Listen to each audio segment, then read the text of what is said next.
Oke, terima kasih untuk kalian yang sudah mengklik video saya. Di video pertama kali saya ini, konten saya membagikan pengetahuan kepada kalian yang mungkin ingin lebih tahu tentang apapun itu. Saya akan kasih tahu di video ini.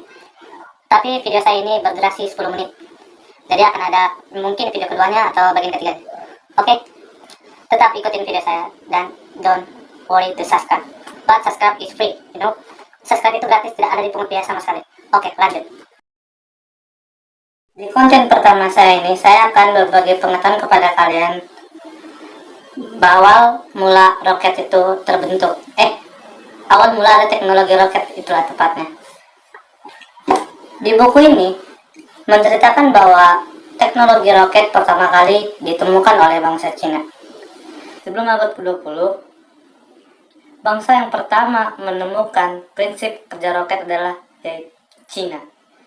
Cina adalah negara atau bangsa pertama yang menemukan teknologi roket. Orang Cina sudah menemukan roket sejak 1100, sejak tahun 1100. Itu Cina sudah menemukan teknologi roket. Pada abad itu, peradaban Cina memang sedang mengalami kemajuan.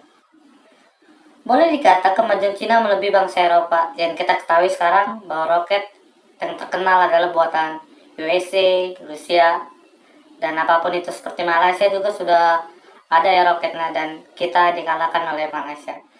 Padahal yang pernah saya baca di buku sejarah, negara Malaysia atau negara jiran pernah belajar mengambil ilmu di Indonesia lalu meluapkan ilmunya itu di negaranya, itu di Malaysia, sehingga bayangkanlah seorang guru bisa dikalahkan oleh seorang murid. Itulah yang namanya jangan pernah meremehkan orang yang tidak tahu, karena orang yang tidak tahu, kalau dia terus dipompa pengetahuannya, dia akan menjadi mungkin bisa lebih hebat dari seorang guru di Indonesia.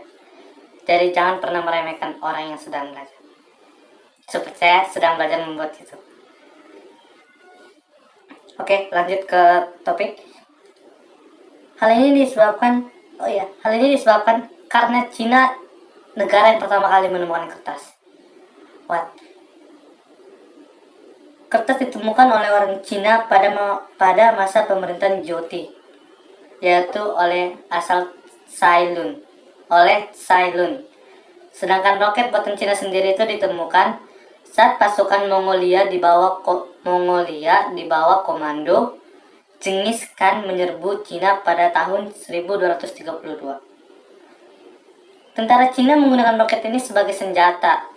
Jadi roket itu awalnya bukan untuk meluncurkan orang terbang mungkin ke bulan atau pemeriksaan tata surya yang lain.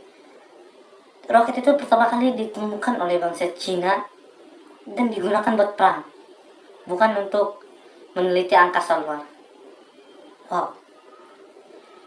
Tentara Cina menggunakan roket ini sebagai senjata dalam bentuk panah-panahan api atau roket primitif. Kalau di Indonesia ada tuh roket yang yang di petasan itu, yang petasan Kota Baru, saya pernah beli pas kecil ya, SMP SD pernah dibeliin. Itu yang cuma jaraknya ke atas itu ya kecil lah, jadi kalian tahu sendirilah jaraknya semana. Roket-roket itu dilontarkan ke arah musuh yang menyerbu Cina. Sayang sekali Cina sendiri tidak mengembangkan roket itu menjadi lebih sempurna.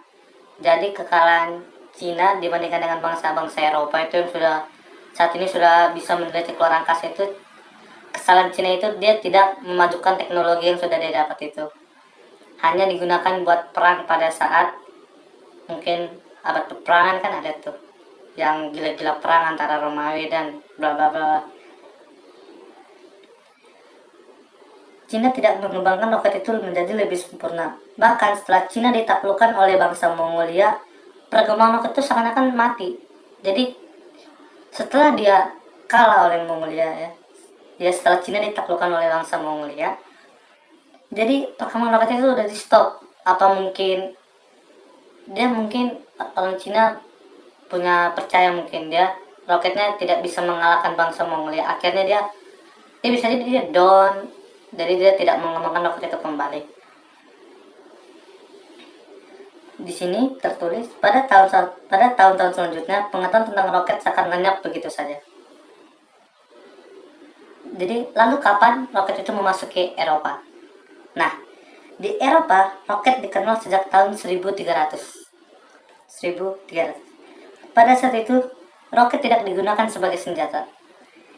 Bangsa Eropa ini tidak menggunakan roket sebagai senjata buat perang, tetapi sebagai kembang api. Roket-roket dalam pameran kembang api berbahan bakar padat, mengandung serbuk mesiu yang mudah terbakar bila disulut dan menghasilkan gas-gas panas yang menggerakkan roket ke atas. Jadi, kita sering bertanya-tanya kan kepada diri kita sendiri, kenapa roket bisa menempuh jarak yang jauh dari bumi bisa sampai ke bulan? Itu karena ada serbuk mesiu yang mudah terbakar dan bisa menghasilkan gas-gas panas yang bisa menggerakkan roket itu terbang ke atas. Jadi di sini juga saya baru tahu bahwa roket itu mengandung mesiu. Itulah mengapa orang tua kita pernah bilang, bacalah buku supaya banyak pengetahuan. Ya, ini terjadi kepada diri saya dan saya akan menceritakan kepada kalian supaya kita sering-sering mengerti. Oke?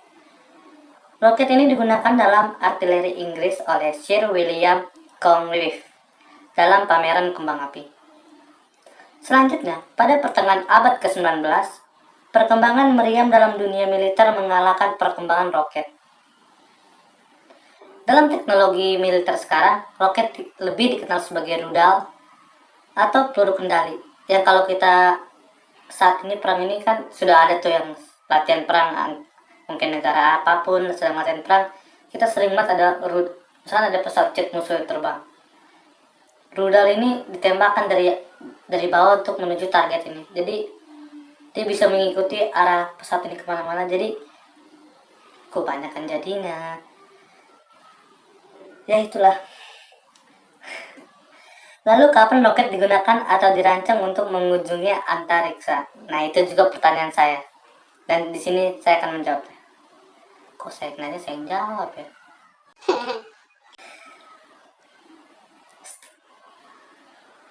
Oke, jadi kapan roket itu digunakan atau dirancang untuk mengunjungi antariksa?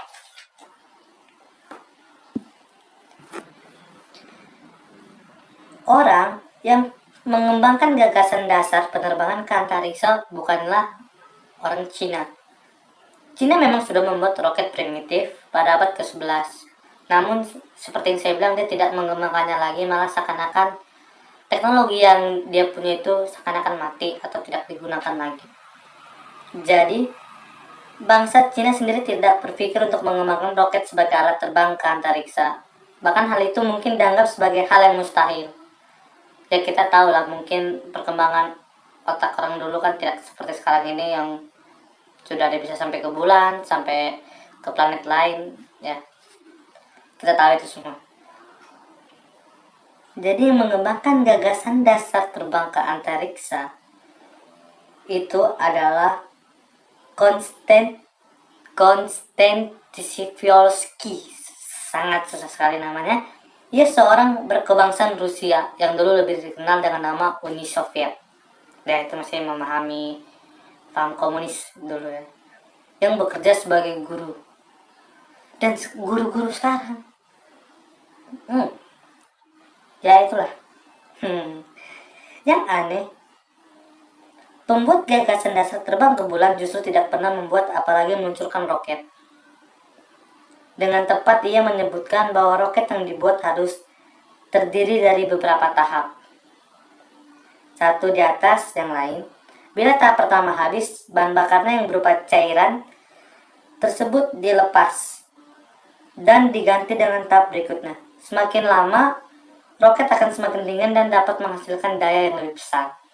Makanya kalau kita sekarang tuh roket kan kalau udah terbang agak sudah menengah gitu dari bumi, udah terbang menengah gitu, itu bakal dilepas ya, apa itu namanya, bakal dilepas oleh astronot karena untuk meringankan. Oke, sampai di sini dulu videonya. Nanti akan saya lanjut ke part kedua. Stay tune. Bye.